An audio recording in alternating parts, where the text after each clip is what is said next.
Okay, investigation 2.1, average rates of change. So here's some applications. Okay, during the 1997 World Championships in Athens, Greece, Donovan Bailey and Maurice ran a 100-meter race. Okay, we're going to start with part A. We're going to take a look at Donovan Bailey's performance. So we have a graph and we have a table of values shown below. Okay, these match each other's coordinates and points, and this shows Donovan Bailey's performance during his 100-meter race. Okay, so remember, time is our independent, which would be on the x-axis, and distance is our dependent, which would be on the y-axis. Okay, and I just want to point this out. The distance here usually, usually the independent variable is the one that we plot at, like for example, for time, it'd be 1 second, how far did he go? 2 seconds, how far did he go? 3 seconds, how far did he go? And that would be like our reference points, and we would do those in even intervals. But this time, it's actually a little bit backwards, so don't get caught off guard here. The distance actually goes up by tens. Okay, if you take a look at the distance and the distances. So when we look at this graph, we can be like, okay, he's went 10 meters, how long did that take him? He's went 20 meters, how long did that take him? He's went 30 meters, how long did that take him? Okay, and that's what gives us like the changes in the x values. So let's complete this investigation. Calculate Donovan Bailey's average rate of change through his 100-meter sprint on the interval 0, 10. Okay, so 0, 10, 0, I'm going to get the 0.00, so let's make a reference of that. And then 10, if we actually think about it,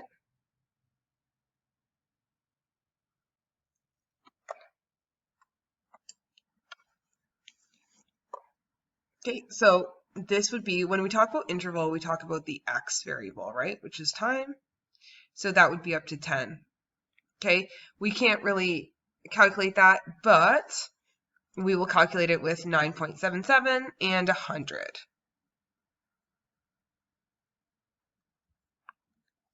Okay, so the difference in the distance, well, obviously that goes from 0 to 100. So 100 minus 0, which is 100 meters.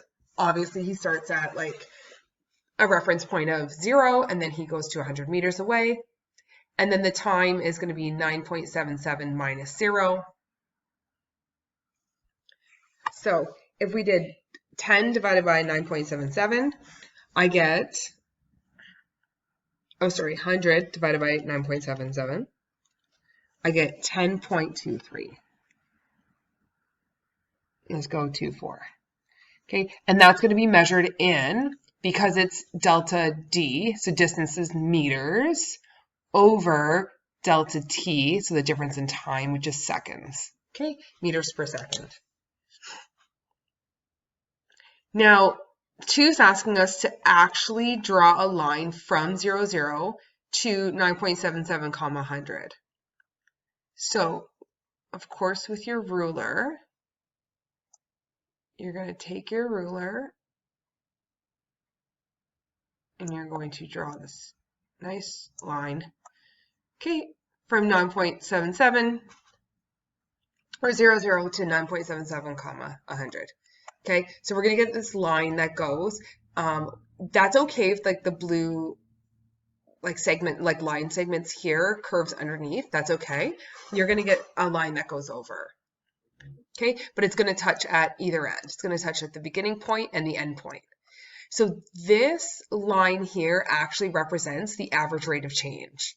Okay, so as we can see, Donovan Bailey goes a little slower here in this segment, then faster, and then he picks up his speed, and this is a fast speed. This is a fast speed, right? And then this one kind of like tailors off a little bit as well. However, this red line that we drew is the one that does the complete average over the entire interval. So, number 3, a line passing through at least 2 different points on a curve is called a secant line. Okay, so just as a recall, we've studied tangent lines. And a tangent line is a line through a curve at one point, so at a single point. Whereas a secant is a line through two different points. So now calculate the slope. So just like not even putting this into context, but just calculate the slope of the secant that we just drew. So of course, we can do this with like the M formula, or we can do this with rise over run on the graph. Let's do the M formula. So M is the slope, and we're going to go 100 minus 0 over 9.77 minus 0. And we get 100 over 9.77, which is 10.24 meters per second.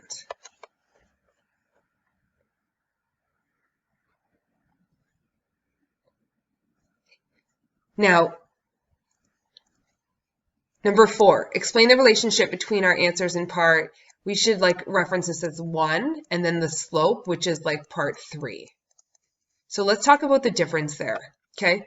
So the only difference that I see for the average velocity is that we actually put it into the context of meters per second.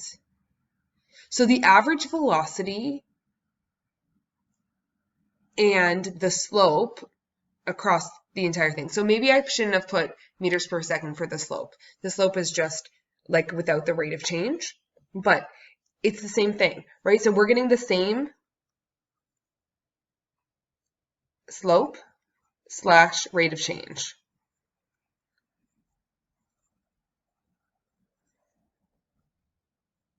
As the average velocity.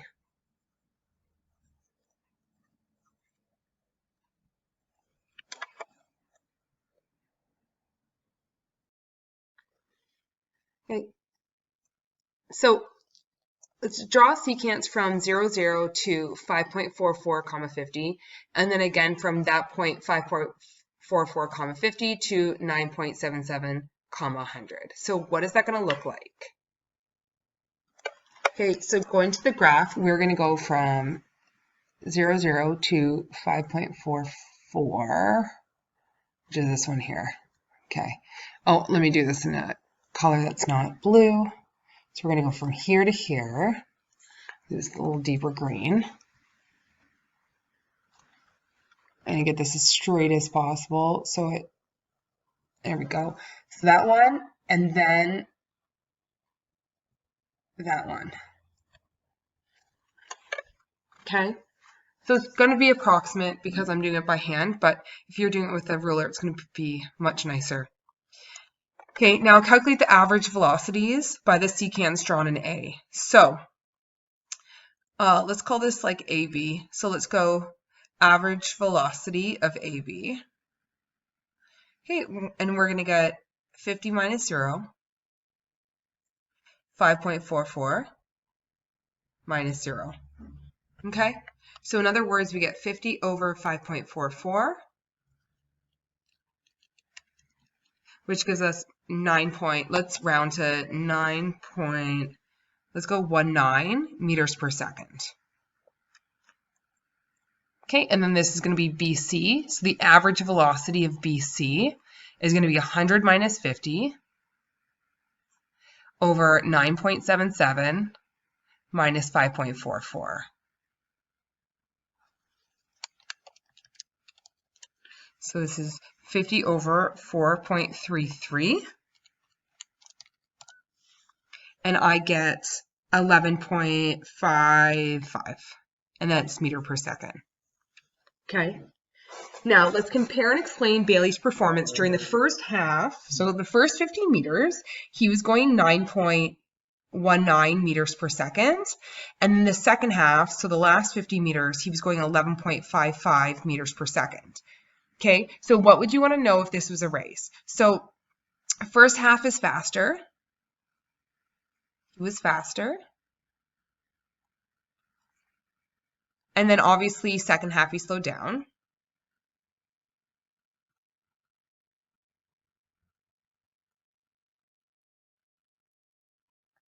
Okay, so if we're like applying this to everyday life, what he may want to do is he may want to build on that second half, like really push the pace so that this 11.55 comes down more toward that 9.19, right? And if we think about it, what's the relationship between average velocity and slope of the corresponding secant? Okay, they're the same. Same number. Average velocity and slope, these things, these two, same. Okay, now calculate Bailey's average velocity for each 10-meter interval of the 100-meter race. So I'm going to take this chart that I put at the top and I'm going to actually move it down here. Okay, so I highlighted this here. Take note, usually when we talk about an interval, we talk about the domain. This one's just like a little bit backwards. This one is talking about like the 100-meter interval. Okay, so a little bit backwards here, but that's okay. Distance traveled, so the difference in the meters. So 0 to 10 meters is 10 meters. 10 to 20 is again 10. 20 to 30, 10. Okay, all the way down, these are all going to be 10s. The difference in the distance is going to be 10 all the way down. That was the point of clocking all the times at these distances, at these intervals. Okay, so time elapsed, delta t. So now we're looking at the time. So 1.78 minus 0 is obviously 1.78. Okay, average velocity there is just going to be the 10 over 1.78. And I get 5.6. Let's go 2 decimals, 5.62. Okay, this one, we're going to go like that 2.81 minus the 1.78. And we're going to get 1.03. So 10 divided by 1.03, right? Distance over time, so 10 divided by 1.03, I get 9.71. Okay, next one. We get 3.72 minus 2.81. So I get 0.91. So 10 over 0.91 equals, okay, 10.99.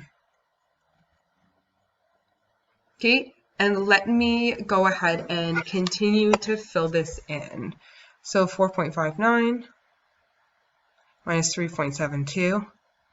Then we're going to go 5.44 minus 4.59, 6.29 minus 5.44, 7.14 minus 6.29, 8.00 minus 7.14, 8.87 minus 8.00, and then 9.77 minus 8.87. Okay.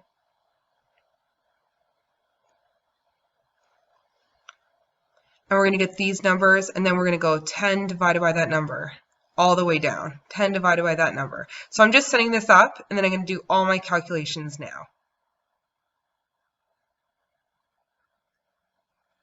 Here we go. 4.59 minus 3.72, 0.87.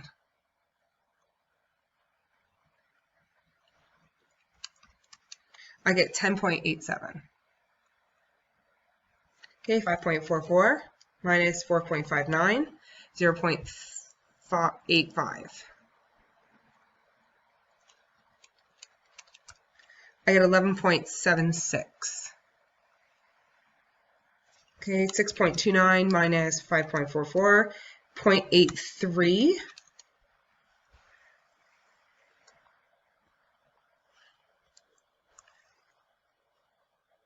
So I get 12.05. 7.14 minus 6.29, 0.85. And we already calculated that to above. We get 11.76. Okay, 8 minus 7.14 is 0.86. So these are very, very close, right? We can see that, 11.63. Okay, 8.87 minus 8 is 0.87, obviously. 0.87. We have that up here, 10.87. And then 9.77 minus 8.87, 0.9.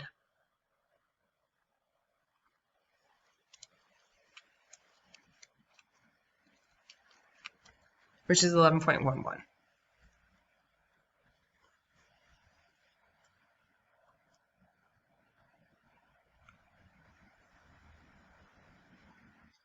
Okay, so here's a connection. If we take a look at 0 to 50, which are these intervals here, okay, let's take a look at these numbers here. Okay, 5, obviously, like he's just picking up his pace here. 5, 9, 10, 10, 11. Okay, let's scroll up. Let's talk about the average. He went an average of 9.19 meters per second. I actually said this backwards. He would have to get this speed up. So I did say this backwards. He was faster in the second half. So first half, he was slower. I don't know why I was thinking that backwards. And the second half, he was faster. And on the second half, the 11.55, if we take a look down here, let me put this in red, 11.55, the second half, which is meters 50 to 100, we can see he actually topped out here at this leg from 50 to 60 meters. He topped out at 12 meters per second. And then he, like, you know, he stayed around average, he stayed around 11 meters per second.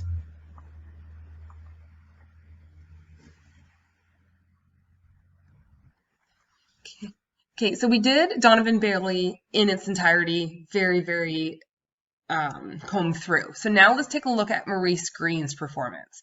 So same idea, but we're just going to assess it.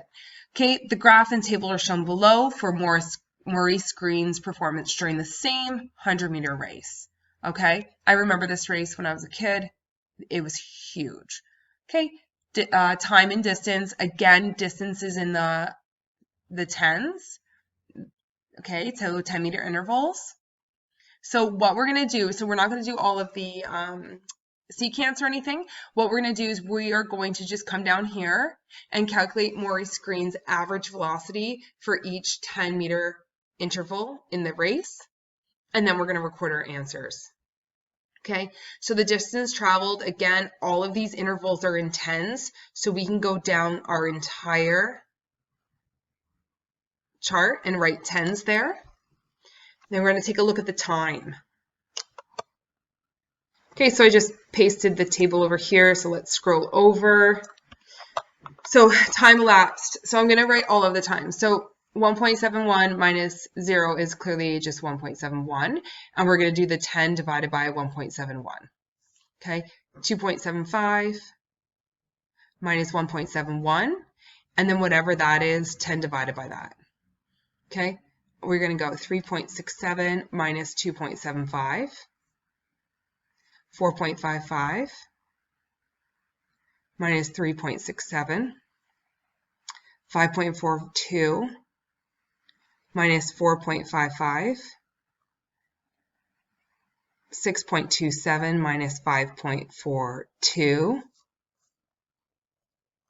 7.12 minus 6.27, 7.98 minus 7.12, 8.85 minus 7.98, and 9.73 minus 8.85.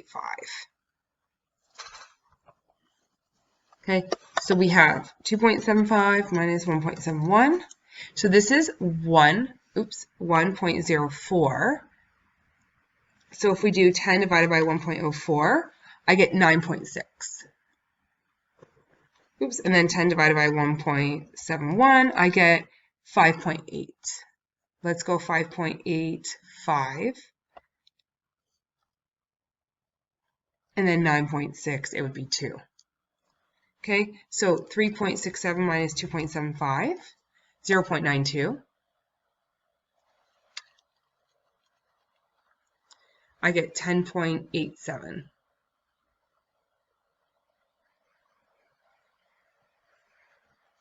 Okay, 4.55 minus 3.67 is 0.88. So 10 divided by 0.88 is going to give us 11.36. 5.42 minus 4.55, 0.87. So 10 divided by 0.87 is 11.49. 6.27 minus 5.42, 0.85.